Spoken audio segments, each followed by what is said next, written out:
तो साथियों, इस व्याख्यान माला में जिसकी श्रृंखलाएं जारी हैं और आज हम तीसरी और अंतिम श्रृंखला पर बात कर रहे हैं। तो इस व्याख्यान माला में जो सीपीआई से डब्ल्यूएसपी तक कम्युनिस्ट आंदोलन की एक सदी, इस चर्चा में हम तीसरे लेक्चर पर आज बात कर रहे हैं, जिसका विषय है चौथा अंतर्राष्ट्रीय और बीएलपीआई के गठन से वर्कर्स सोशलिस्ट पार्टी तक। तो आप सभी जानते हैं कि कम्युनिस्ट पार्टी की स्थापना को, भारत की कम्युनिस्ट पार्टी की स्थापना को 100 साल पूरे हो रहे हैं। 17 अक्टूबर 1920 को ताशकंद में भारत की कम्युनिस्ट पार्टी की स्थापना हुई थी और उसे 100 साल पूरे हो रहे हैं। इस अवसर पर ये व्याख्यान माला, ये श्रृंखला हमने शुरू की है, जिसकी तीसरी कड़ी, तीसरी और अंतिम श्रृंखला हम आज वर्कर्स सोशलिस्ट टीवी पर आयोजित कर रहे हैं। तो इससे पहले की दोनों लेक्चर्स में हमने बात की थी, पहले लेक्चर में हमने बात की थी किस तरह से सीपीआई का गठन हुआ 1920 में और किस तरह से स्टालिनवाद के फंदे में उसका विकृतीकरण हुआ। दूसरे लेक्चर में हमने बात की थी 1930 के बाद पतनशील सीपीआई के काले इतिहास पर। कल हमने इस पर रोशनी डाली थी कि किस तरह से भारत की कम्युनिस्ट पार्टी का, स्टालिनवादी पार्टी का काला इतिहास था और किस तरह से तीसरे इंटरनेशनल के फंदे में फंसी हुई ये पार्टी, स्टालिनवादी इंटरनेशनल के फंदे में फंसी हुई पार्टी, इसने अपना ऐसा काला इतिहास रचा जो आज भारत में और पूरी दुनिया में शर्म का विषय है। लेकिन साथ ही हमने ये कहा था कि सीपीआई का इतिहास कम्युनिस्टों का इतिहास नहीं है, सीपीआई का इतिहास स्टालिनवादियों का इतिहास है, सीपीआई का इतिहास लेनिनवादियों और ट्रॉट्स्कीवादियों का इतिहास नहीं है। इस इतिहास का, सीपीआई के इस काले और शर्मनाक इतिहास का वास्तव में मार्क्सवाद की चमकती परंपरा से, लाल झंडे से कुछ भी लेना देना नहीं है। और हमने अपने पाठकों को, अपने दर्शकों को बताया था कि हम इस पर बात करेंगे। आज हम इस पर बात करेंगे कि किस तरह भारत में कम्युनिस्टों की एक बहुत ही शानदार और लड़ाकू परंपरा मौजूद है। एक ऐसी परंपरा मौजूद है जिस पर स्टालिनवादियों ने जानबूझकर धूल डाल दी और जिस परंपरा को बहुत सारे इतिहासकारों ने सामने रखा, लेकिन वो भारत तक नहीं पहुंच पाया। भारत में भी मैं आपको बता दूं कि 80 के दशक में चार्ल्स इरविन नाम से एक अमेरिकी शोधकर्ता भारत आए थे। वे शोध छात्र थे, इतिहास के छात्र थे और उन्होंने यहाँ रहकर ट्रॉट्स्कीवादी पार्टी पर, ट्रॉट्स्कीवाद के इतिहास पर शोध किया और अपने शोध को उन्होंने एक किताब में, टुमारो इज अवर्स नाम से किताब में उन्होंने उसे संग्रहित किया। और ये जो किताब है, इसका जब पब्लिकेशन हुआ अमेरिका से, तो पूरी दुनिया के लिए और विशेष रूप से हमारी पीढ़ियों के लिए, पिछली 2 पीढ़ियों के लिए ये किसी आश्चर्य से कम नहीं था कि भारत में एक ऐसा शानदार और ऐसी चमकती हुई परंपरा कम्युनिस्टों की मौजूद रही है जिसे पूरी तरह से अंधेरे में धकेल दिया गया। और जो गद्दार सीपीआई है, जिसने स्वतंत्रता आंदोलन से घात किया, उसके इतिहास को कम्युनिस्टों का इतिहास बनाकर भारत में पेश किया गया। ऐसे शर्मनाक इतिहास को कम्युनिस्टों का इतिहास बनाकर पेश किया गया भारत में, जिसकी आप देखेंगे अभी प्रकाश करात, वृंदा करात और सीताराम येचुरी और दीपंकर भट्टाचार्य जैसे जो नेता हैं वो उसकी दुहाई दे रहे हैं, उसकी दुहाई देते नहीं थक रहे हैं। तो उस इतिहास को कम्युनिस्टों का इतिहास बनाकर यहाँ प्रस्तुत किया गया, यहाँ पेश किया गया, इस शर्मनाक इतिहास को।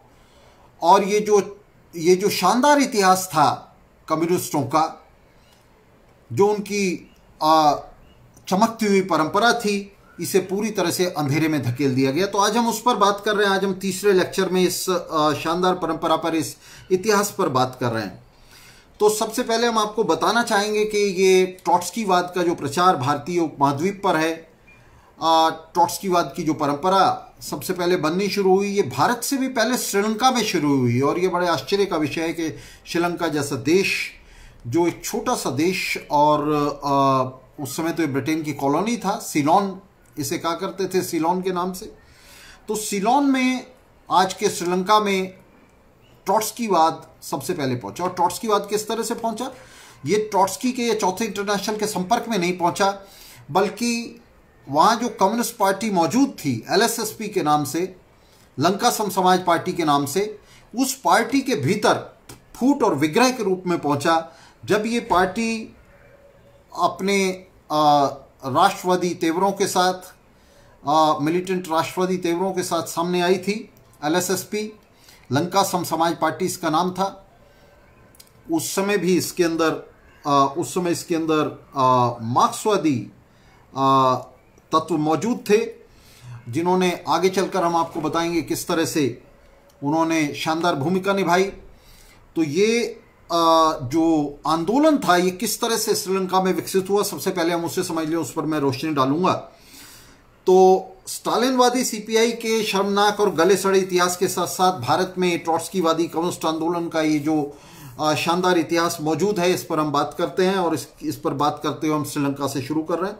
तो श्रीलंका में सीलोन जो उस समय था, उसमें वेलवत्ते मिल की हड़ताल हुई थी। ये जबरदस्त हड़ताल थी वेलवत्ते मिल में, जिसमें वहाँ जो दलाल ट्रेड यूनियनें थी, उनके खिलाफ पहली बार जो मार्क्सवादी थे, उन्होंने इसका नेतृत्व किया था। एक छोटा सा ग्रुप, बहुत ही छोटा सा ग्रुप मार्क्सवादियों का था, जिसमें विशेष रूप से अगर हम चर्चा करेंगे तो गुणावर्दीन भाई जो थे, गुणावर्दीन ब्रदर्स थे, एक ही परिवार से थे वो। और श्रीलंका के वो बहुत बड़े जमींदार थे, जिन्होंने अपनी ज़मीनें भी पार्टी को दे दी थी। तो सबसे पहले वो लोग इसमें सामने आए और एक नए नेतृत्व का इसमें उदय हुआ। 1933 के अंत में हम कह सकते हैं कि एक राजनीतिक ग्रुप वहाँ बनना शुरू हुआ वेलवत्ते मिल हड़ताल के साथ। और इस ग्रुप में मुख्य रूप से 6 सदस्य इसके थे, जिनमें NM परेरा थे, कॉल्विन डे सिल्वा थे, लेस्ली गुणावर्दीन, फिलिप गुणावर्दीन और रॉबर्ट गुणावर्दीन। ये तीनों भाई थे। और इनके जो बहन थी और फिलिप की पत्नी, वो भी सब पार्टी के अंदर शामिल हो गए थे।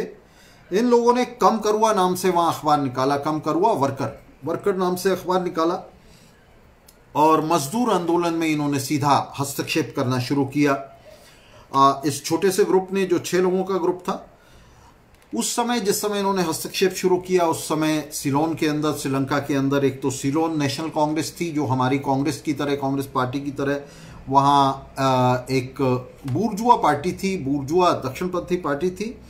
ये पार्टी संवैधानिक संशोधनों और स्वायत्तता के लिए ब्रिटिश सरकार से याचना करती थी। आपको बताया सीलोन भी भारत की तरह ब्रिटिश कॉलोनी था उस समय, तो उनसे स्वायत्तता की याचना करती थी। और दूसरी जो वहाँ राजनीतिक पार्टी थी, वो सीलोन लेबर पार्टी के नाम से थी, जिसने सीलोन लेबर यूनियन के साथ मिलकर के 20 के दशक में, दूसरे दशक में अच्छा काम किया था, लेकिन बाद में इसका पतन हो गया था। और ये एकमात्र नेता की एक तरह से कठपुतली बनकर रह गई थी, और इसने वहाँ सत्ता के साथ मिलकर काम करना शुरू कर दिया था। 18 दिसंबर 1935 को यूथ लीगों, जो वहाँ यूथ लीग मौजूद थी, जिनके अंदर मार्क्सवादी तत्व सक्रिय थे, तो उन्होंने मिलकर वहाँ LSSP की स्थापना की। लंका समसमाज पार्टी की इस तरह से स्थापना हुई। और डी सिल्वा, कॉल्विन डे सिल्वा, जैसे हम बताएंगे आपको कि बाद में वो ट्रॉट्स्कीवादी मूवमेंट का जो है बड़ा नेता बना। कॉल्विन डे सिल्वा जो है वो उसका अध्यक्ष चुना गया लंका समसमाज पार्टी का। फरवरी-मार्च 1936 के आम चुनाव में इस पार्टी ने संगठित होते ही 4 सीटों पर चुनाव लड़ा, जिनमें से 2 वो हार गई, लेकिन 2 वो जीत गई। और इन आम चुनावों में ये जो 2 सीट LSSP ने जीती, लंका समसमाज पार्टी ने जीती, इन 2 सीटों को जीतकर उसे बड़ी कामयाबी तो मिली, साथ में उसे बड़ी मदद भी मिली। इन सीटों का इस्तेमाल उसने सीलोन परिषद के अंदर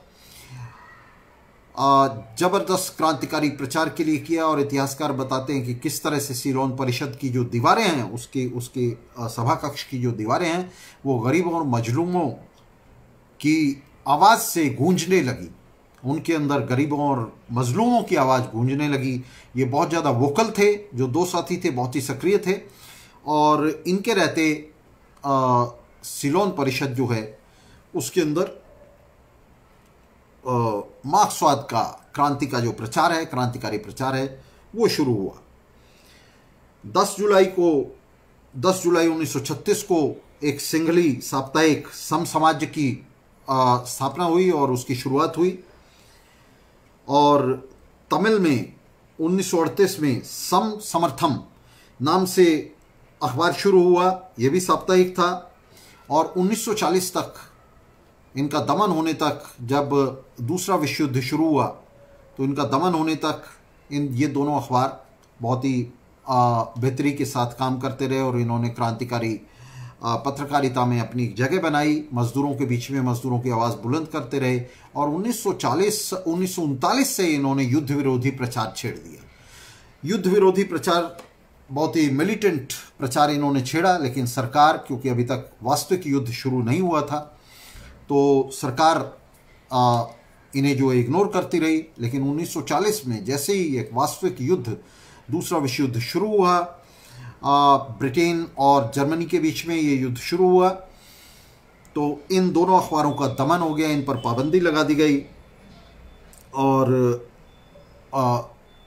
इन अखबारों को इनकी प्रेस को पूरी तरह से सीज कर लिया गया। इसके बावजूद जो सिंघली अखबार था सम समाज, उसने अपना अंडरग्राउंड प्रकाशन शुरू कर दिया और वो 2 पेज की शीट में लगातार निकलता रहा। ट्रॉट्स्कीवादियों का शानदार आंदोलन जो है ये चल रहा था। 1938 में आपको बताएं, यहां एक ब्रेकिंग पॉइंट है। 1938 में चौथे इंटरनेशनल की लियोन ट्रॉट्स्की की लीडरशिप में स्थापना हुई थी फ्रांस में।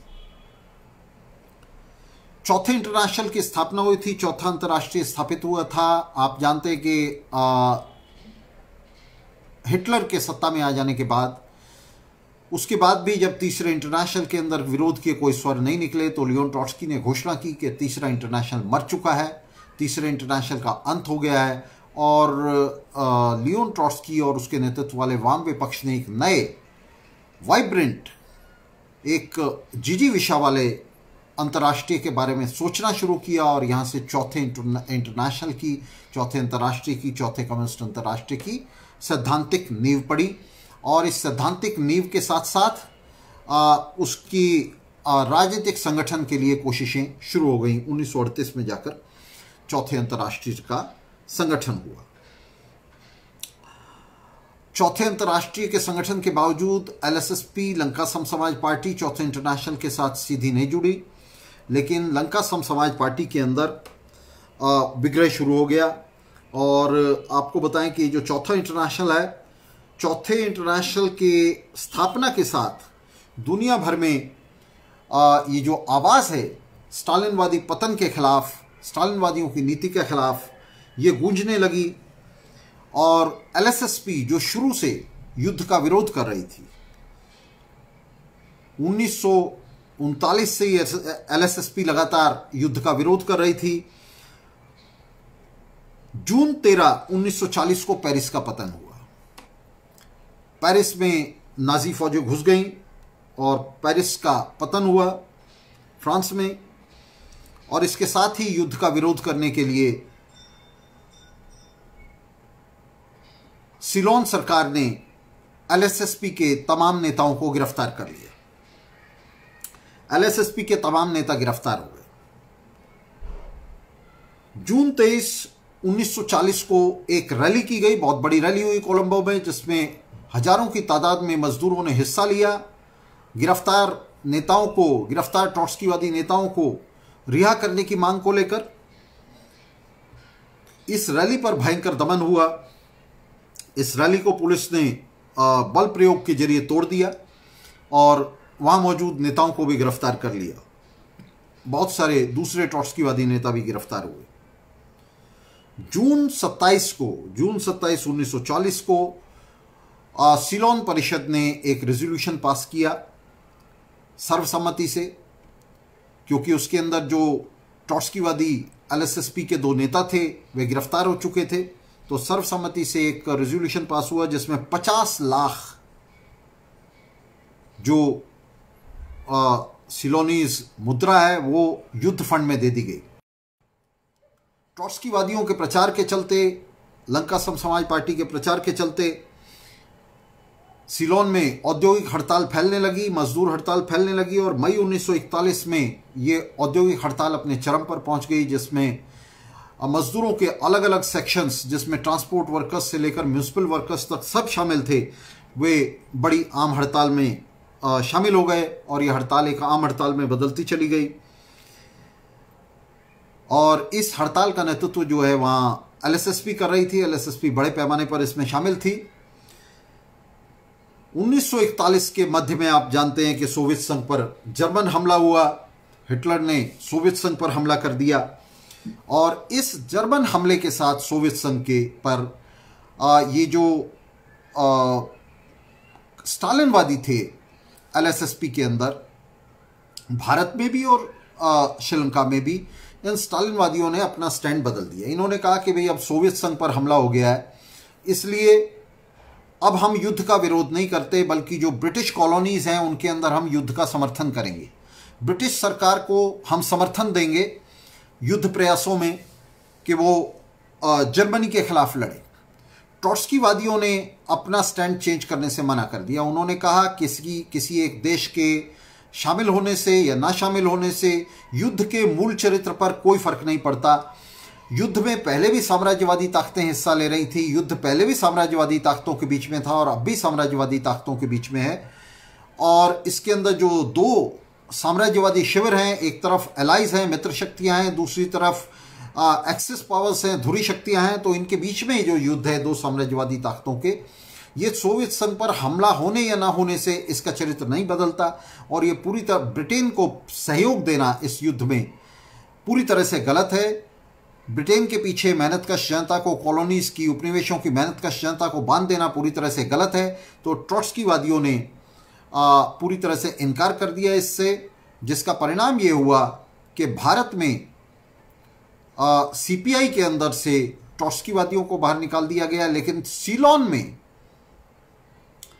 सीलोन में जहां एलएसएसपी पर ट्रॉट्स्कीवादियों का दबदबा था, वहां युद्ध का समर्थन करने वाले स्टालिनवादियों को बाहर निकाल दिया गया। स्टालिनवादियों को एलएसएसपी ने बाहर खदेड़ दिया और एलएसएसपी पर, जो उस समय तक एक मास पार्टी बन चुकी थी, उस पर ट्रॉट्स्कीवादियों का कब्जा हो गया। इसके बाद का जो इतिहास है एलएसएसपी का, वो मिलिटेंसी का इतिहास है, वो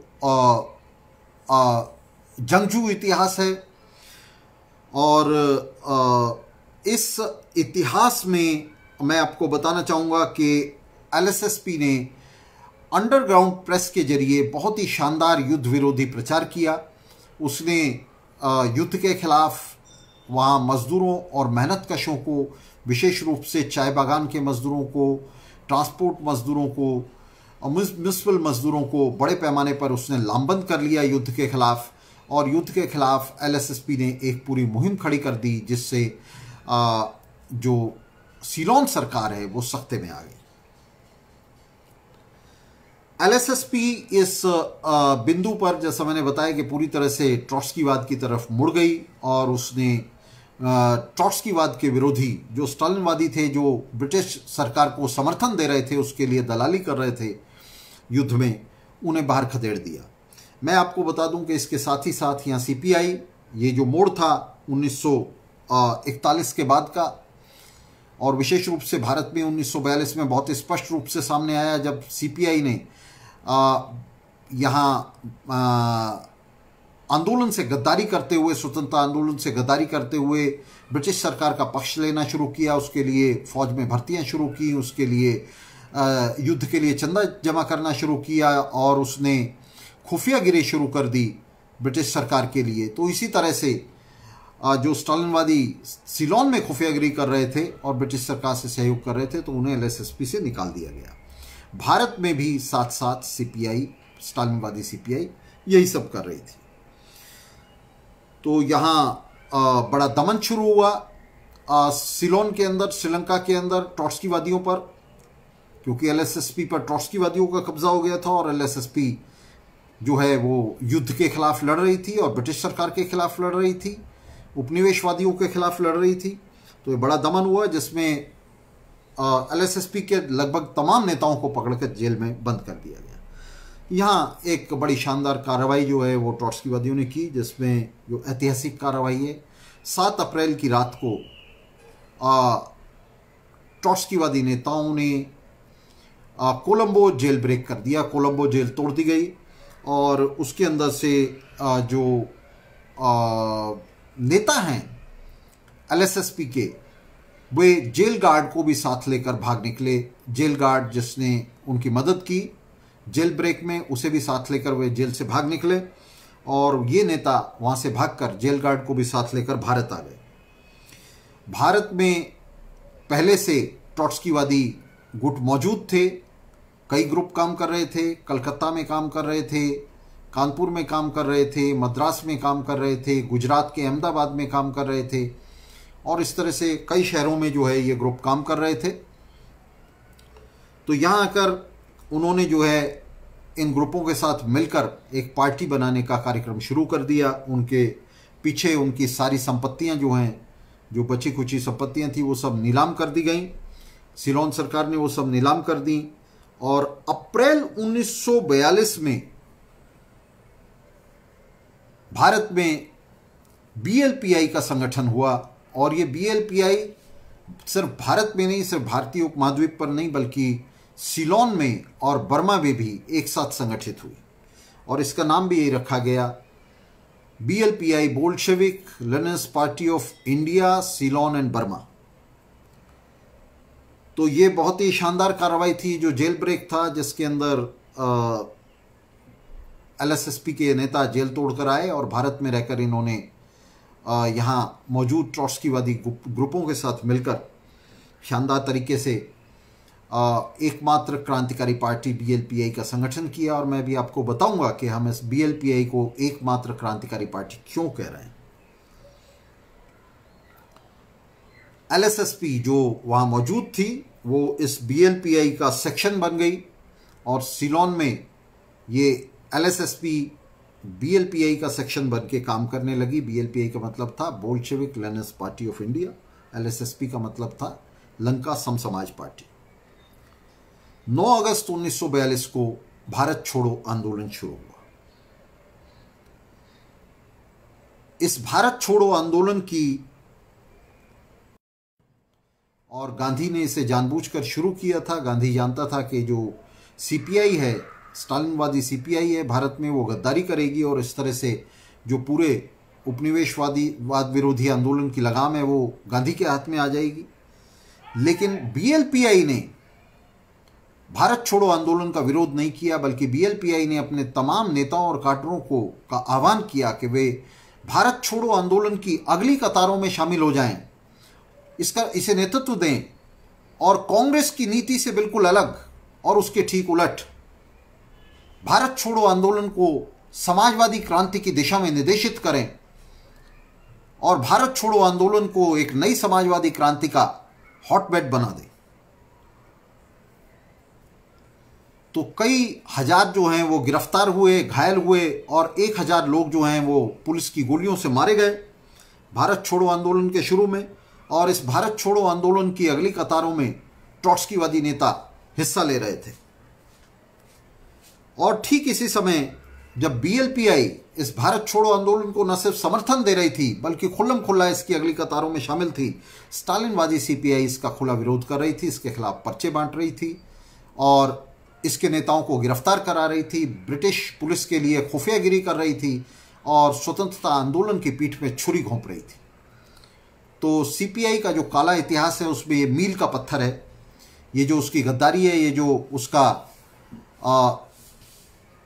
उसका विश्वासघात है, उसका ये कुटिल घात है आंदोलन के साथ, स्वतंत्रता आंदोलन के साथ, उपनिवेशवाद विरोधी आंदोलन के साथ।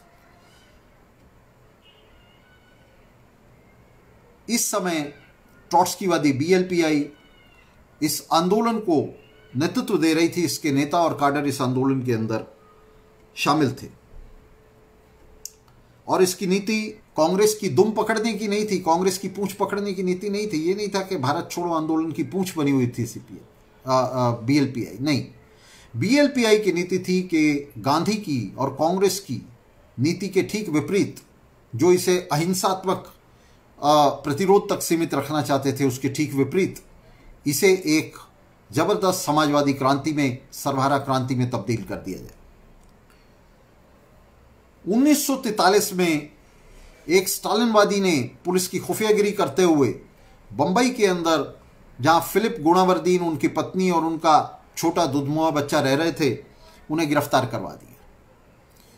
और उनकी गिरफ्तारी के साथ ही गिरफ्तारियों की, ट्रॉट्स्कीवादी नेताओं की गिरफ्तारियों की एक पूरी श्रृंखला शामिल हुई, जिसमें सीलोन से भागे हुए जो तमाम नेता थे, सीलोन जेल से भागे हुए और सीलोन से भारत आए हुए जो नेता थे, उन्हें एक एक करके इन स्टालिनवादियों ने गिरफ्तार कराना शुरू किया। और इन गिरफ्तारियों में मैं आपको बताऊं कि ये फिलिप गुणावर्दीन और उनकी पत्नी तो गिरफ्तार हुए, उनका बच्चा भी गिरफ्तार हुआ, जो लगातार 6 हफ्ते यहाँ भारत सरकार की जेल में, वर्ली जेल में रहे। और उसके बाद उन्हें सीलोन डिपोर्ट कर दिया गया, सीलोन भेज दिया गया। इसके अलावा एनएम परेरा, सोयसा, कूरे, रॉबर्ट, गुणावर्दीन, रेगी और जेल गार्ड सोलोमन, ये भी सब गिरफ्तार हो गए। स्टालिनवादियों ने इन्हें भी, इनकी भी खुफियागिरी करके इन्हें गिरफ्तार कराया। ये अलग अलग शहरों से गिरफ्तार हुए। और एंथोनी पिल्लई और मेंडेस, ये तो 1946 तक जेल में रहे। रॉबर्ट, जिसने पुलिस की गिरफ्तारी से बचने की कोशिश की, पुलिस की गिरफ्त से भागने की कोशिश की जेल से, उसे पुलिस ने गोली मारी उसकी टांग पर और उसकी टांग टूट गई। बाकी सबको कोलंबो डिपोर्ट कर दिया गया और कोलंबो की बदुला जेल में उन्हें बहुत सख्त पैरे में इस बार रखा गया। सभी को 6 से 7 साल की सजाएं हुई। तो ये गद्दारी थी स्टालिनवादियों की, जिसमें वे ब्रिटिश सरकार के लिए खुफियागिरी कर रहे थे। बंबई से, अहमदाबाद से, कलकत्ता से, कानपुर से और दूसरी जगहों से इन ट्रॉट्स्कीवादी नेताओं को स्टालिनवादियों ने गिरफ्तार कराया था पुलिस के हाथों। 1944 में 1940 में मैं आपको बता दूं कि लियोन ट्रॉट्स्की की हत्या कर दी गई थी मैक्सिको में। लियोन ट्रॉट्स्की की हत्या इसलिए की गई थी क्योंकि लियोन ट्रॉट्स्की स्टालिन और हिटलर के बीच में जो युद्ध संधि हुई थी उसका विरोध कर रहा था। इससे पहले मैंने आपको बताया था कि लियोन ट्रॉट्स्की ने 1938 में चौथा इंटरनेशनल बनाया और स्टालिन और हिटलर के बीच में जब 1939 में, अगस्त 1939 में युद्ध संधि हुई, तो उसका जो सबसे मुखर विरोध था वो ट्रॉट्स्की और चौथे इंटरनेशनल की तरफ से आ रहा था। और इस विरोध के चलते जर्मन पुलिस, खुफिया पुलिस गेस्टापो और सोवियत खुफिया पुलिस ने मिलकर, स्टालिन की पुलिस ने मिलकर मैक्सिको में लियोन ट्रॉट्स्की की बहुत ही बर्बर तरीके से हिमकुदाल से हत्या करा दी थी। लियोन ट्रॉट्स्की अक्टूबर क्रांति का शीर्ष नेता था। अक्टूबर क्रांति का वास्तविक सैनिक संगठन लियोन ट्रॉट्स्की की नेतृत्व में हुआ था। तो लियोन ट्रॉट्स्की की हत्या जो है मैक्सिको में इसलिए करा दी गई, जर्मन और सोवियत पुलिस ने इसलिए उसकी हत्या की क्योंकि वो स्टालिन और हिटलर के बीच में युद्ध संधि का विरोध कर रहा था। 1940 में ट्रॉट्स्की की हत्या हो चुकी थी और ट्रॉट्स्की की हत्या के बाद एलएसएसपी जो है मैंने बताया आपको कि किस तरह से युद्ध का विरोध जारी रखे हुए थी। 1944 में एक प्रस्ताव जो है वो एलएसएसपी के अंदर आया। ये मैं इसलिए बता रहा हूँ, हालांकि इसका सीधे सीधे भारत से कोई संबंध नहीं है, मैं आपको इसलिए बता रहा हूँ कि ये बहुत महत्वपूर्ण प्रस्ताव था। ये एक प्रस्ताव आया जिसमें फिलिप गुणावर्दीन ने दक्षिण पथ की तरफ मोड़ लेते हुए एक प्रस्ताव रखा। उसने कहा कि हमें सीएसपी के अंदर, कांग्रेस सोशलिस्ट पार्टी के अंदर शामिल होना चाहिए। स्टालिनवादी पार्टी पहले से ही कांग्रेस सोशलिस्ट पार्टी के अंदर शामिल थी, ये मैंने आपको कल बताया था। कांग्रेस सोशलिस्ट पार्टी भारतीय राष्ट्रीय कांग्रेस का लेफ्ट विंग थी। उसके अंदर शामिल होने का प्रस्ताव पहले सीपीआई में पारित हो चुका था और सीपीआई जो है उसमें शामिल हो चुकी थी। फिलिप गुणावर्दीन ने यह प्रस्ताव रखा कि ट्रॉट्स्कीवादी एलएसएसपी को भी, बीएलपीआई को सीएसपी में, कांग्रेस सोशलिस्ट पार्टी में शामिल होना चाहिए। लेकिन इस प्रस्ताव को भारी बहुमत से एलएसएसपी की कांग्रेस ने खारिज कर दिया। उन्होंने कहा कि किसी भी कीमत पर ट्रॉट्स्कीवादी बूर्जुआ पार्टी में शामिल नहीं हो सकते, वो चाहे लेफ्ट हो या राइट हो, चाहे वो बूर्जुआ पार्टी का लेफ्ट हो या राइट हो, उसमें ट्रॉट्स्कीवादी शामिल नहीं हो सकते। और ट्रॉट्स्कीवादी पार्टी को अपना अभियान स्वतंत्र रूप से एक मजदूर पार्टी होने के नाते, स्वतंत्र सरबराह पार्टी होने के नाते उसे जारी रखना चाहिए। तो फिलिप गुणावर्दीन का प्रस्ताव खारिज हो गया। लेकिन ये एक विकास था, एक डेवलपमेंट थी एलएसएसपी के अंदर, जिस पर बात करेंगे कि आगे चल के वो किस तरह से खतरनाक साबित हुई और किस तरह से चौथा इंटरनेशनल जो है इसी तरह का मोड़ लेते हुए उसका पतन हुआ। तो ये उसके पतन के कारणों में से एक था। तो यहां बीएलपीआई ने इस प्रस्ताव को खारिज कर दिया, एलएसएसपी ने इस प्रस्ताव को खारिज कर दिया। और इसके बाद 1946 में जो नौसेना का विद्रोह हुआ, ये मैंने आपको बताया कि किस तरह से 1942 का जो भारत छोड़ो आंदोलन था उसका बीएलपीआई ने समर्थन किया और उसके समर्थन में उसने मजदूरों को उतारा सड़क पर, खासतौर से मद्रास और कानपुर और बंबई में वो मजदूरों को सड़क पर लाने में कामयाब हुई भारत छोड़ो आंदोलन के समर्थन में। उसके बाद 1946 में जब नौसेना का विद्रोह हुआ, तो ये एक इतिहास है जिसे स्टालिनवादी पूरी तरह से छिपाते हैं। उस समय स्टालिनवादी सीपीआई, क्योंकि ब्रिटेन के साथ समझौता था स्टालिन का, तो स्टालिनवादी सीपीआई ने इस नौसेना विद्रोह में कोई हिस्सा नहीं लिया, बल्कि वो ब्रिटेन की दलाली करती रही। इस नौसेना विद्रोह में खुलकर हिस्सा लेने वाली थी बीएलपीआई, ट्रॉट्स्कीवादी पार्टी बीएलपीआई। बीएलपीआई अकेली भारत में ऐसी पार्टी थी जिसने इस नौसेना विद्रोह के समर्थन में मजदूरों को सड़क पर उतारा, खुलेआम पर्चे बांटे, खुले प्रदर्शन किए और इतने बड़े प्रदर्शन किए बंबई और मद्रास में बीएलपीआई ने, जिसमें हजारों मजदूरों ने बंबई में हिस्सा लिया इन प्रदर्शनों में नौसेना विद्रोह के समर्थन में। लेकिन पुलिस ने नौसैनिकों और इन मजदूरों को आपस में मिलने से रोक दिया। पुलिस ने बहुत भारी बंदोबस्त के बीच तमाम नेताओं को गिरफ्तार कर लिया और मजदूरों और नौसैनिकों के बीच संबंध नहीं होने दिया, उनके बीच में संपर्क नहीं होने दिया। ये संपर्क नहीं हो सका, लेकिन बीएलपीआई ने बड़े प्रदर्शन आयोजित किए और नौसैनिक विद्रोह का समर्थन करने वाली ये ट्रॉट्स्कीवादी बीएलपीआई अकेली पार्टी थी भारत के अंदर। ये कम्युनिस्टों का जो शानदार चमकता हुआ इतिहास है, इसे सामने नहीं लाया जाता। और सीपीआई वाला जो इतिहास है, जो गद्दारियों से भरा पड़ा है स्वतंत्रता आंदोलन के, उस आंदोलन को, उस इतिहास को आंदोलन के साथ जोड़ा जाता है। और बड़े हैरानी और शर्म की बात है, अभी मैं सुन रहा था जिसमें प्रकाश करात, सीताराम येचुरी और वृंदा करात, ये तमाम लोग भारत में कम्युनिस्ट आंदोलन के इतिहास के साथ अपने इतिहास को जो है गड़बड़ कर रहे थे, उसे जोड़ रहे थे, अपने शर्मनाक इतिहास को जोड़ रहे थे। और वो ये कह रहे थे कि भारत के स्वतंत्रता आंदोलन में कम्युनिस्टों की बड़ी भारी भूमिका है। वे ये नहीं बता रहे थे कि कौन से कम्युनिस्टों की।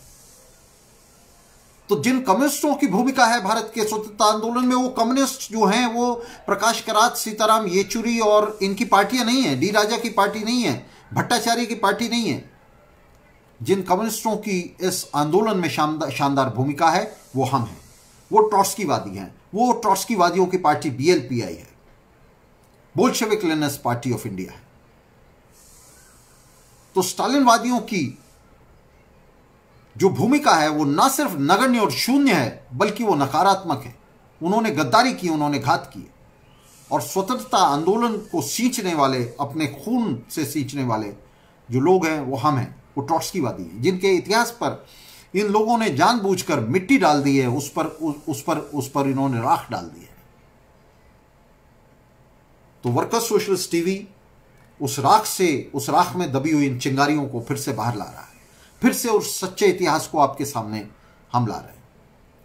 तो ये इतिहास है जिसके अंदर इस नौसैनिक विद्रोह को, 1946 के नौसैनिक विद्रोह को समर्थन देने वाली जो पार्टी है वो बीएलपीआई, ट्रॉट्स्कीवादी पार्टी, बीएलपीआई। जिसका 1942 में संगठन हुआ बीएलपीआई का। भारत में मौजूद जो ट्रॉट्स्कीवादी ग्रुप थे उन्होंने एलएसएसपी के साथ मिलकर इसकी नींव रखी और इसे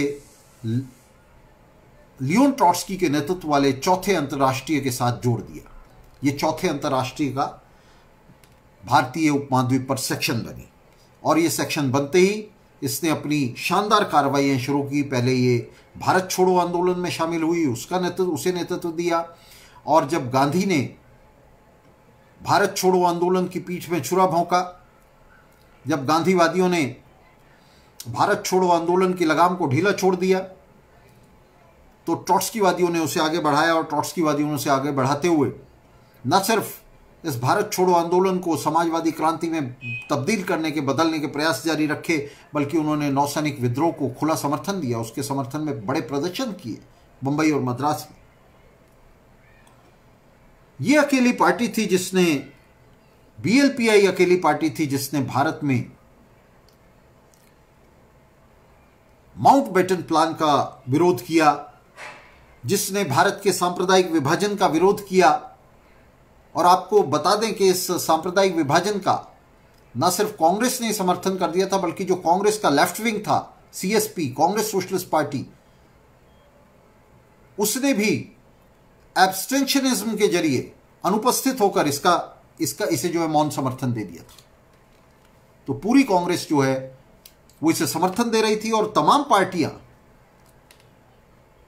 भारत के सांप्रदायिक धार्मिक रंग के विभाजन को एक मुस्लिम पाकिस्तान और एक हिंदू आधिपत्य वाले भारत को समर्थन दे रही थी, उसे स्वीकार कर रही थी, उसका पक्ष ले रही थी और उसके आगे नतमस्तक हो रही थी। उस समय अकेली पार्टी बीएलपीआई थी जिसने इसे खारिज कर दिया, जिसने भारत के सांप्रदायिक विभाजन को पूरी तरह से खारिज कर दिया, नौसैनिक विद्रोह को समर्थन दिया। और सबसे ऊपर जब 1947 में इस विभाजन को अंजाम दिया गया, बलात् अंजाम दिया गया, 20 लाख लोग मारे गए, 2 करोड़ लोग बेघर हुए, जब ये तमाम पार्टियां, बुर्जुआ वर्ग की तमाम पार्टियां इसे आज़ादी कहकर लोगों को भ्रमित कर रही थी और सीपीआई, स्टालिनवादी सीपीआई इनके साथ शामिल थी इस भ्रम को फैलाने में, उस समय बीएलपीआई ने अगस्त 47 के 15 अगस्त 1947 के इस तमाशे को प्रतिक्रांति का चरम करार दिया। उन्होंने कहा कि प्रतिक्रांति का चरम है। उन्होंने कहा कि प्रतिक्रांति जो भगत सिंह और उसके कामरेडों को फांसी चढ़ाने के साथ शुरू होती है, चंद्रशेखर आजाद और उसके साथियों को खत्म करने के साथ शुरू होती है, जो तीसरे दशक के शुरुआत से शुरू होती है और लगातार दूसरे विश्व युद्ध तक जारी रहती है, और दूसरे विश्व युद्ध के बाद भारत के सांप्रदायिक विभाजन के रूप में अपने चरम को हासिल करती है, तो ये उस प्रतिक्रांति का चरम है। 15 अगस्त 1947 के धार्मिक सांप्रदायिक विभाजन को प्रतिक्रांति का चरम बताने वाली बीएलपीआई, ट्रॉट्स्कीवादी बीएलपीआई अकेली पार्टी थी। तो ये जो बीएलपीआई का और ट्रॉट्स्कीवादियों का चमकता हुआ इतिहास है भारत में, हम इसके पतन पर भी बात करेंगे, हम इस पर भी अभी बात करेंगे कि बीएलपीआई का पतन कैसे हुआ। हालांकि वो आज का हमारा विषय नहीं है, लेकिन हम उस पर इसलिए बात करेंगे क्योंकि हम बीएलपीआई से वर्कर्स सोशलिस्ट पार्टी तक आएंगे। वर्कर्स सोशलिस्ट पार्टी के ये ऐतिहासिक उद्गम हैं, उसके हिस्टोरिकल ओरिजिन्स हैं जिस पर हम बात कर रहे हैं। मैं आपको बता दूं कि आज जिस वर्कर्स सोशलिस्ट पार्टी का हमने संगठन किया है, ये वर्कर्स सोशलिस्ट पार्टी इसी बीएलपीआई की नींव पर, इसके कार्यक्रम पर खड़ी है। इसलिए ये महत्वपूर्ण है कि हम समझें कि बीएलपीआई क्या थी, उसका ये चमकता हुआ, दमकता हुआ इतिहास क्या था, शानदार इतिहास क्या था, और हम स्टालिनवादियों के घृणित, कलंकित इतिहास से अपने आप को जोड़ने की जगह ट्रॉट्स्कीवादियों के बीएलपीआई के शानदार इतिहास का अंगीकार करें, उससे अपने आप को जोड़ें। तो ये शानदार इतिहास था ट्रॉट्स्कीवादियों का, बीएलपीआई का, जिसमें ट्रॉट्स्कीवादियों ने अगणित बलिदान देते हुए, आंदोलन की सबसे अगली कतारों में लड़ते हुए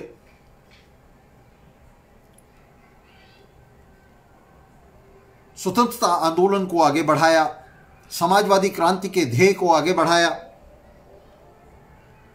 और बीएलपीआई की स्थापना और उसके विकास में उन्होंने शानदार योगदान दिया। ये बीएलपीआई का इतिहास है जो यहां आकर लगभग खत्म हो जाता है। 1948 में बीएलपीआई एक दक्षिणपंथी मोड़ लेती है और इस मोड़ के, जैसा मैंने कहा कि बीज जो है 1944 के उस रेजोल्यूशन में थे जिसे फिलिप गुणावर्दीन ने रखा था, जिसमें कहा गया था कि बीएलपीआई को एक बड़ी पार्टी सीएसपी के अंदर, कांग्रेस के लेफ्ट विंग सीएसपी के अंदर, कांग्रेस सोशलिस्ट पार्टी के अंदर शामिल होना चाहिए। तो 1948 में बीएलपीआई का सोशलिस्ट पार्टी में विलय कर दिया गया। सोशलिस्ट पार्टी में वो दाखिल हुई, विलय नहीं हुआ था असल में, ये इसको एंट्रिज्म कहा। एंट्रिज्म असल में लियोन ट्रॉट्स्की की एक अलग टेक्टिक थी जिसे फ्रांस में बड़ी कामयाबी के साथ लागू किया गया था इससे पहले। ये एंट्रिज्म क्या था जिसे लियोन ट्रॉट्स्की ने जिसे प्रस्तावित किया था? एंट्रिज्म का मतलब था कि अगर कोई सेंट्रिस्ट पार्टी, कोई मध्यमार्गी पार्टी लेफ्ट की तरफ हट रही हो, तेजी से लेफ्ट की तरफ जा रही हो, उसमें विभाजन हो गया हो और उसका एक हिस्सा लेफ्ट की तरफ जा रहा हो, या कि दूसरे कारणों से पार्टी लेफ्ट की तरफ हट रही हो, तो ट्रॉट्स्कीवादी पार्टी को, कम्युनिस्ट पार्टी को उसके अंदर घुस जाना चाहिए, उस पार्टी में, और उस पार्टी को टेक ओवर करना चाहिए, उस पार्टी के अंदर अपना प्रचार करना चाहिए और उस पार्टी के अंदर से तमाम क्रांतिकारी तत्वों को बाहर निकालते हुए उसे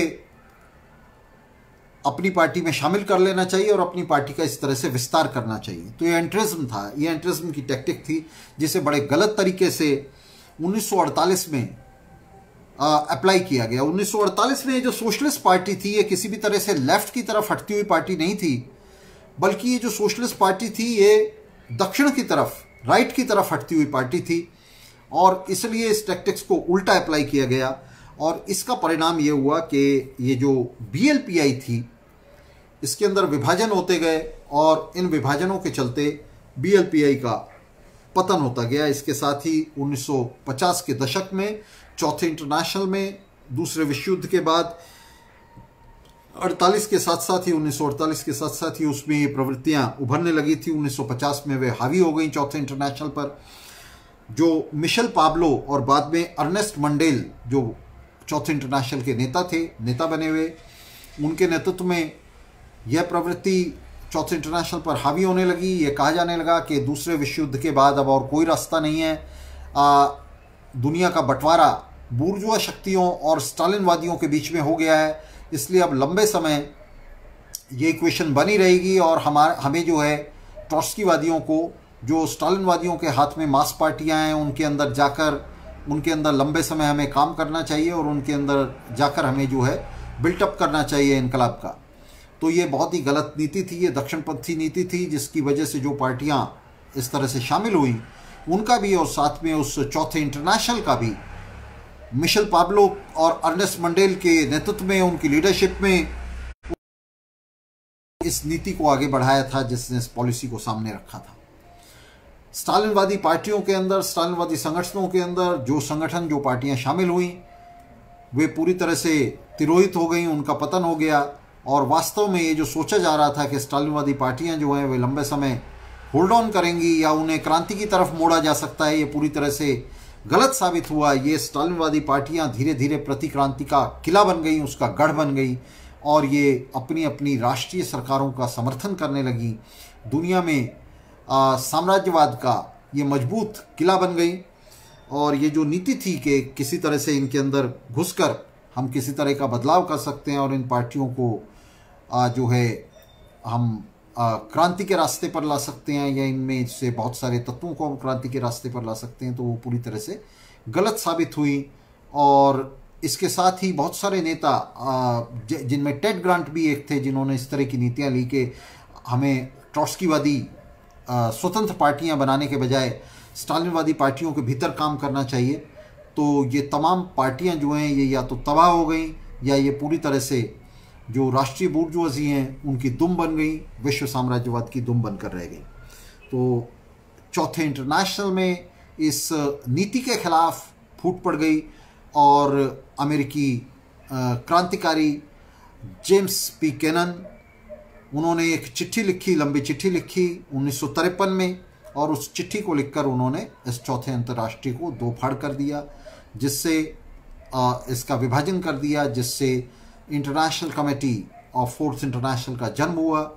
और उसके नेतृत्व में आगे का जो संघर्ष है, अनवरत संघर्ष, वो चलता रहा, जिसमें मिशेल पैब्लो और अर्नेस्ट मंडेल जैसे नेताओं का पूरी तरह से पतन हो गया। इस हद तक पतन हो गया कि वे अपनी अपनी बूर्जुआ सरकारों के राष्ट्रीय सलाहकार बन गए और उनका सीधा समर्थन करने लगे। वे चौथे इंटरनेशनल का विरोध करने लगे, लियोन ट्रॉट्स्की का विरोध करने लगे, और हर तरह से वे क्रांति के खिलाफ खड़े हो गए। जेम्स पी केनन के नेतृत्व में ये जो विभाजन हुआ, ये आगे चला और आगे उसकी शानदार परंपरा अंतर्राष्ट्रीय स्तर पर जारी रही, चलती रही। भारत में BLPI इसके चंगुल में फंसकर नष्ट हो गई और लंबे समय इसका कोई ये दोबारा से पुनर्जीवित नहीं हो सकी। और मैं आपको बता दूं कि 1963 में ये मैं अपने नोट्स से आपको बता रहा हूं कि 1964 में LSSP जो है वो श्री माव भंडार नायके के मंत्रिमंडल में भी शामिल हो गई। LSSP लंका सम समाज पार्टी, जिसने ये राइट टर्न लिया, तो वो बार बार बूर्जुआ पार्टियों के अंदर शामिल होती हुई आखिरकार श्रीलंका फ्रीडम पार्टी जो श्री माव भंडार नायके की थी उसमें शामिल हो गई और उसके मंत्रिमंडल में भी शामिल हो गई। तो ये पूरी तरह से उन तमाम लोगों का पतन हो गया जिन्होंने राइट की तरफ, दक्षिण की तरफ जो है मुँह किया। इसके खिलाफ जैसा मैंने बताया कि चौथे अंतर्राष्ट्रीय के अंदर 1953 से ये संघर्ष शुरू हुआ जेम्स केनन के नेतृत्व में, लेकिन भारत में इसका रिफ्लेक्शन नहीं आ पाया, इस संघर्ष का रिफ्लेक्शन नहीं आ पाया और भारत में BLPI के उस पतन के साथ एक तरह से ट्रॉट्स्कीवादी आंदोलन का अंत हो गया। यहाँ बाद में कुछ ग्रुप बने, लेकिन वो ग्रुप किसी भी तरह से मिशेल पैब्लो और अर्नेस्ट मंडेल से अपने आप को अलग नहीं कर पाए, उनके साथ जुड़े रहे, किसी न किसी रूप में कोशिशें हुई और इसीलिए वो कोई यहाँ बड़ा डेंट नहीं बना पाए। यहाँ ट्रॉट्स्कीवादी आंदोलन की नए सिरे से नींव पड़ने लगी। सन 2000 के आसपास हम लोगों ने उस बंद चैप्टर को दोबारा से खोल दिया। हमने ट्रॉट्स्कीवाद का, कॉमिंटर्न की बहसों का विशद अध्ययन किया और इस अध्ययन में हमने लगभग, आपको बता दें कि अगर ठीक से कहें तो 1998 से लेकर और 2012 तक लगभग ये 14 साल, जिसको हम कहेंगे कि लगभग 1.5 दशक, 1 से 1.5 दशक के बीच में हमने लगाया, जिसमें हम कह सकते हैं कि ये ट्रॉट्स्कीवादी प्रोग्राम के भी डेवलपमेंट का, उसके कार्यक्रम के भी विकास का जो है 1.5 दशक था, जिसमें हम लड़ते गए। हमने स्टालिनवाद से अपना संबंध तोड़ा और स्टालिनवाद से संबंध तोड़कर हम ट्रॉट्स्कीवाद की तरफ मुड़ने लगे, धीरे धीरे मुड़े और इस 1.5 दशक में हमने ये कार्यक्रम तैयार किया, जिसके इर्द गिर्द हमने अक्टूबर, बल्कि ठीक से कहूँगा नए कैलेंडर के हिसाब से तो 7 नवंबर 2012 को हमने दिल्ली के प्रेस क्लब में एक कॉन्फ्रेंस करके वर्कर्स सोशलिस्ट पार्टी की नींव रखी, जिसमें हमने खुल्लम खुल्ला यह घोषित किया कि हम BLPI के वारिस हैं, हमारा कार्यक्रम BLPI का कार्यक्रम है। हमने अपना कार्यक्रम लिखते हुए भी BLPI के कार्यक्रम को अपना आधार बनाया, Bolshevik Leninist party of India के कार्यक्रम को अपना आधार बनाया, उसको अडॉप्ट नहीं किया, उसमें हमने बहुत सारे बदलाव किए BLPI के कार्यक्रम में और हमने वर्कर्स सोशलिस्ट पार्टी का कार्यक्रम, जिसे हमने 1.5 दशक में विकसित किया, उसे प्रस्तुत किया 2012 में। 7 नवंबर 2012 को इस हिसाब से हमारी पार्टी का स्थापना दिवस है और हम उस पर भी कार्यक्रम करेंगे। तो ये BLPI से, आज का जो हमारा विषय है, BLPI से WSP तक, वर्कर्स सोशलिस्ट पार्टी तक का हमारा जो डेवलपमेंट है, हमारे जो विकास है, ट्रॉट्स्कीवाद का जो विकास है, उसका एक शानदार इतिहास है। आज जिस इतिहास पर मैंने बात की है, मैंने आपको ब्रीफ में ये सारी चीज़ें बताई हैं। ट्रॉट्स्कीवाद का जो एक लंबा और बहुत ही शानदार मिलिटेंट इतिहास है, जिसे छिपा दिया गया जानबूझकर, साजिशाना षड्यंत्रपूर्ण तरीके से जिसे छिपा दिया गया, और जो सीधे सीधे अक्टूबर क्रांति के जो निष्कर्ष हैं, अक्टूबर क्रांति के जो लेसन्स हैं, उनके साथ जाकर जुड़ता है। कॉमिंटर्न के अंदर जो शानदार विवाद हैं, एक संघर्ष है, लंबा संघर्ष है लियोन ट्रॉट्स्की का, उसके साथ जाकर जुड़ता है। और जो बड़ी कंसिस्टेंट, बहुत ही संजीदगी के साथ जिसने अपनी नीतियों को तैयार किया बीएलपीआई ने। और मैं इसको दोहरा दूं कि बीएलपीआई भारत छोड़ो आंदोलन का को उसके नेता नेतृत्व दे रहे थे, उसकी अगली कतारों में थे। उन्होंने नौसैनिक विद्रोह को समर्थन दिया, भारत के सांप्रदायिक विभाजन का विरोध करने वाली अकेली पार्टी थी। और 1947 को उन्होंने आज़ादी न कहकर उसे प्रतिक्रांति का चरम कहा। उन्होंने इस बात को अस्वीकार कर दिया कि किसी भी तरह से 15 अगस्त 1947 किसी तरह की आज़ादी है भारत की मेहनत कश जनता के लिए। उन्होंने कहा कि ये नई गुलामी की शुरुआत है और ये प्रतिक्रांति का चरम है। उस प्रतिक्रांति का चरम है जो भगत सिंह और चंद्रशेखर और उनके साथियों को ख़त्म करने के साथ शुरू हुई थी, और उसका अंत 20 लाख लोगों के मर्डर, सांप्रदायिक विभाजन के दौरान 20 लाख लोगों की मौत और 2 करोड़ से ज़्यादा लोगों को पूरी तरह से बेघर बार करने के साथ जो है यहाँ आकर वो अपने प्रतिक्रांति अपने चरम पर पहुंचे। तो ये शानदार इतिहास है साथियों ट्रॉट्स्कीवादियों का, जो आपको पढ़ना चाहिए। मैंने आपको बताया चार्ल्स अर्विन की किताब है टुमारो इज अवर्स, जिसमें उन्होंने शोध किया और उन्होंने ये जो छिपा हुआ इतिहास था ट्रॉट्स्कीवादियों का उसे वे निकाल कर लाए, उसे बताया। और बहुत बढ़िया तरह से उन्होंने इस इतिहास को रखा। हालांकि छोटी मोटी गलतियां उसके अंदर, तथ्यात्मक गलतियां हैं जिसकी तरफ हमने इंगित किया था और चार्ल्स अर्विन को हमने उसके बारे में बताया था, लेकिन वो छोटी मोटी गलतियां, उनसे कोई फ़र्क नहीं पड़ता। उन्होंने मोटे मोटे तौर पर बहुत शानदार तरीके से इस इतिहास को निकाल कर रखा। तो आज जो स्टालिनवादी ये कहते हैं कि ट्रॉट्स्कीवादियों ने क्या किया, ज़मीन पर क्या किया, तो इन लोगों को इस इतिहास को पढ़ना चाहिए। उन्हें पता चलेगा कि ट्रॉट्स्कीवादियों ने इस देश के अंदर क्या किया, ट्रॉट्स्कीवादियों ने भारतीय उपमहाद्वीप पर क्या किया, और ट्रॉट्स्कीवादी भारतीय उपमहाद्वीप पर क्या करना चाहते थे, और किस तरह से बीएलपीआई के उस अधूरे सपने को पूरा करने के लिए वर्कर्स सोशलिस्ट पार्टी का जन्म हुआ है। किस तरह से दोबारा से उस क्रांति का जन्म हुआ है जिसे स्टालिनवादियों ने उस पर राख डाल दी थी, लेकिन वो एक चिंगारी बनकर तब से सुलग रही थी। किस तरह से वो चिंगारी फिर से ज्वाला बनकर धधक रही है। वर्कर्स सोशलिस्ट पार्टी के रूप में किस तरह से वो पार्टी उस शानदार पार्टी के रूप में फिर से सामने है, फिर से शानदार कार्यक्रम लेकर सामने है, और फिर से वो एक बार स्टालिनवादियों की निंदा कर रही है, उन सियारों की निंदा कर रही है जो इन पिछले तमाम दशकों में कांग्रेस और राजद जैसी पार्टियों की पूंछ पर बैठे रहे। उनके सामने कुछ सीटों के लिए भीख का कटोरा लिए हुए वे आज भी खड़े हैं बिहार में, और असम में फिर से खड़े होने वाले हैं और बार बार खड़े होते रहे। तो यहां पाश की वो पंक्तियां मुझे स्मरण हो रही हैं, याद आ रही हैं, जिसमें पंजाब के उस क्रांतिकारी कवि अवतार सिंह पाश ने कहा कि क्या ये मेरे ही वक्त में होना था, ये जुल्म जो है ये मेरे ही वक्त में होना था कि मार्क्स का शेर जैसा सिर दिल्ली की गलियों में रुलता फिरना था। तो पाश ने स्टालिनवादियों की और स्टालिनवादी पार्टियों की इन्हीं घृणित और कुत्सित नीतियों पर आक्षेप करते हुए ये पंक्तियां लिखी, उन पर हमला किया। तो भगत सिंह से पाश तक और पाश के बाद ये जो परंपरा डब्ल्यूएसपी की है, ये शानदार परंपरा जो सीपीआई के खिलाफ खड़ी होती है और क्रांति के पक्ष में खड़ी होती है, समाजवाद के पक्ष में खड़ी होती है। Marks, angles, Lenin, Trotsky, Gramsci, रोजा के पक्ष में खड़ी होती है, उनकी विरासत को अपनी विरासत बनाती है। तो इस परंपरा के साथ जुड़ने के लिए हम युवाओं और मजदूरों से अपील करते हैं, और उनसे हम ये अपील करते हैं, पुरजोर अपील करते हैं कि वो स्टालिनवादियों की उस घृणित परंपरा से पूरी तरह से नाता तोड़ें, जिसकी पैरोकारी येचुरी और करात जैसे सीआर कर रहे हैं, भट्टाचार्य जैसे सीआर कर रहे हैं।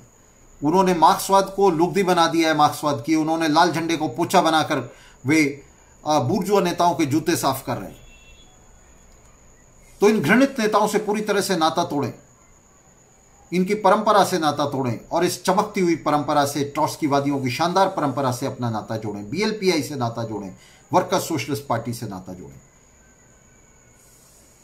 और इस ललकार के साथ, इस चुनौती के साथ साथियों, हम आज के इस कार्यक्रम का अंत कर रहे हैं और इस लेक्चर सीरीज का भी अंत कर रहे हैं। हम आपको सचेत कर रहे हैं कि ये लोग जो उपनिवेशवाद विरोधी आंदोलन में कम्युनिस्टों की भूमिका पर बात कर रहे हैं, जो कम्युनिस्ट आंदोलन की भूमिका पर बात कर रहे हैं, ये हमें ये नहीं बता रहे कि वे कौन से कम्युनिस्ट आंदोलन की भूमिका पर बात कर रहे हैं। तो मैं अपने शब्दों को फिर से दोहराते हुए अपनी बात को खत्म करूंगा कि दोस्तों, ये वो कम्युनिस्ट आंदोलन नहीं है जिसका प्रतिनिधित्व जो है ये रंगे सियार करते हैं, स्टालिनवादी लोग करते हैं। ये वो परंपरा है जिसका प्रतिनिधित्व हम ट्रॉट्स्कीवादी करते हैं। हम ट्रॉट्स्कीवादी डंके की चोट पर यह दावा करते हैं कि भगत सिंह और चंद्रशेखर की, पाश की, बीएलपीआई की, चौथे इंटरनेशनल की, तीसरे इंटरनेशनल की, लेनिन और ट्रॉट्स्की के तहत तीसरे इंटरनेशनल की उस चमकती हुई दमकती हुई परंपरा के अगर वारिस कोई है तो वो हम हैं। वर्कर्स सोशलिस्ट पार्टी है, हम ट्रॉट्स्कीवादी हैं। और इस बात से बिल्कुल कोई फर्क नहीं पड़ता कि हमारी संख्या कितनी है। ये सही है कि इनकी संख्या लाखों में और हमारी संख्या सिर्फ दर्जनों में है, लेकिन इससे कोई फर्क नहीं पड़ता। मैं आपको याद दिला दूं कि दुनिया की तमाम क्रांतिकारी पार्टियां, उनका जन्म इसी तरह से हुआ है। और वर्कर्स सोशलिस्ट पार्टी का संगठन ये पहली पार्टी है, मैं आपको बता दूं, दक्षिण एशिया में जिसका संगठन एक कार्यक्रम के चारों तरफ हुआ है। इससे पहले ये जितनी भी पार्टियां संगठित हुई हैं, ये कोई भी पार्टी किसी कार्यक्रम के चारों तरफ संगठित नहीं हुई। सीपीआई का जन्म तीसरे इंटरनेशनल के कार्यक्रम के चारों तरफ जरूर हुआ था, लेकिन उसने बहुत जल्दी उससे नाता तोड़ लिया था और फिर उसके हाथ में कोई कार्यक्रम नहीं था। स्टालिनवादी सीपीआई के हाथ में, जो 1933 में जिसकी दोबारा से स्थापना हुई, उसका अपना कोई कार्यक्रम नहीं था। वो बिना कार्यक्रम की पार्टी थी। और उसके बाद जितनी भी पार्टियां बनी, उनके हाथ में कोई कार्यक्रम नहीं था। वर्कर्स सोशलिस्ट पार्टी ने अपने संगठन से पहले अपना विशद कार्यक्रम रखा, जिसे आप उसकी वेबसाइट पर जाकर देख सकते हैं। और इस कार्यक्रम के चारों तरफ ये पार्टी, वर्कर्स सोशलिस्ट पार्टी संगठित हुई। वर्कर्स सोशलिस्ट पार्टी, हम गर्व के साथ कहते हैं कि वर्कर्स सोशलिस्ट पार्टी लेनिन और ट्रॉट्स्की की पार्टी है। वर्कर्स सोशलिस्ट पार्टी इनकलाब की पार्टी है, समाजवादी क्रांति की पार्टी है। और वर्कर्स सोशलिस्ट पार्टी इन स्टालिनवादी सियारों की शत्रु पार्टी है।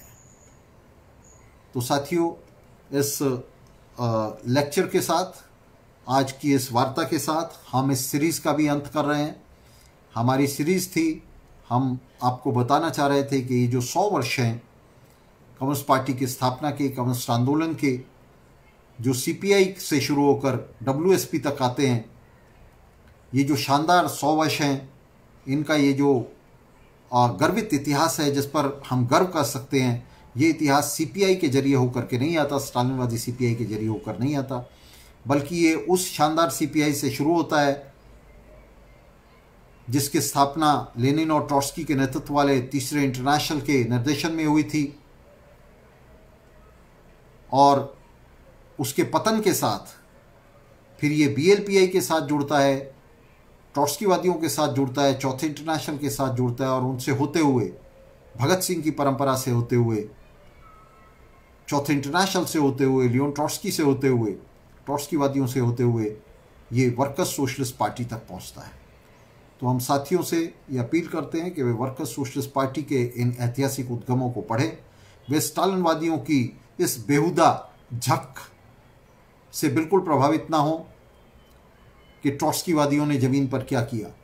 अगर आप ये नहीं जानते कि ट्रॉट्स्कीवादियों ने ज़मीन पर क्या किया, तो इससे इतिहास अंधा नहीं हो जाता। आपके ना देखने से सूरज नहीं छुप सकता। तो साथियों, आप इतिहास का गहनता से अध्ययन करें, जानें, समझें। कम्युनिस्टों की इस शानदार परंपरा को आप आत्मसात करें और इस परंपरा पर चलते हुए, इस डगर पर चलते हुए क्रांतिकारी कम्युनिस्ट बनने की कोशिश करें, स्टालिनवादी नहीं। तो धन्यवाद साथियों, आज के सीरीज़ का हम अंत कर रहे हैं और ये जारी रहेगा। हम इन तमाम विषयों को पार्टी के स्थापना दिवस पर 7 नवंबर पर फिर एक बार लेंगे और इन्हें ब्रीफ में आपके सामने रखेंगे। तो साथियों, लाल सलाम, धन्यवाद साथ रहने के लिए।